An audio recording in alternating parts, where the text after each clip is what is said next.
आज परमात्मा पिता शिव बाबा कहते हैं मुरली में, ये पॉइंट बहुत अच्छा है। कहते हैं भल नाम है ब्रह्म महतत्व, परंतु है तो पोलार। जैसे यह स्टार ठहरे हुए हैं आकाश में, हम सभी देखते हैं ना आकाश में स्टार दिखाई देते हैं, वैसे तुम बहुत छोटी छोटी आत्माएं ठहरी हुई हो। स्टार्स देखने में बड़े आते हैं, देखने में मतलब बड़े लगते हैं, ऐसे नहीं कि ब्रह्म तत्व में कोई बड़ी बड़ी आत्माएं होंगी। यह बुद्धि से काम लेना है, विचार सागर मंथन करना है, तो आत्माएं भी ऊपर में ठहरती हैं, छोटी बिंदी हैं। यह सब बातें तुमको धारण करनी है, तब किसको धारण करा सकेंगे। परमात्मा कह रहे टीचर जरूर खुद जानते हैं, तब तो औरों को पढ़ाते हैं, नहीं तो टीचर ही काहे के।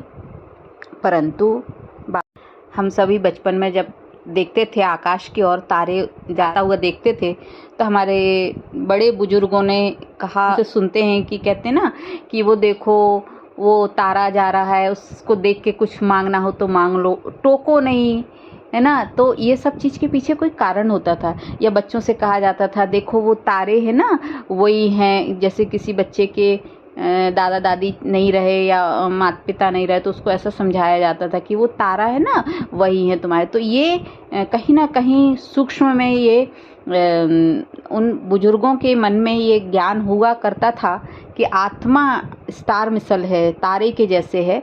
तो वो बच्चों को इस तरीके से समझाने की कोशिश करते थे।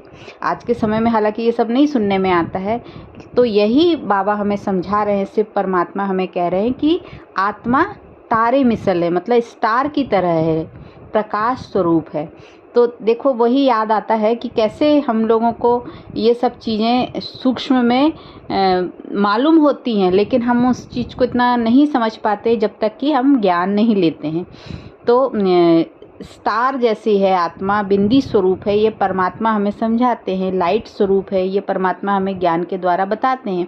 तब हमें याद आता है कि वो हम बचपन में जो सुना करते थे ना कि वो तारा जा रहा है, उसको टोकना नहीं। तो इसका मतलब ये माना जाता था, जैसे होता है बड़े बुजुर्ग जो शास्त्र ग्रंथ वगैरह पढ़े होते हैं, उसके आधार पे ये कि मुक्त हो गया, शरीर से आत्मा निकल गई, तो वो अब उसको टोको नहीं, वो मुक्त हो गया, नहीं तो फिर वो वापस भटकेगा, है ना। इस तरीके से कुछ ना कुछ उसका कारण होता था। तो वो बात अब ज्ञान लेने के बाद समझ में आती, पहले ये बात नहीं समझ आती थी कि स्टार को तारा को ऐसा क्यों बोलते हैं।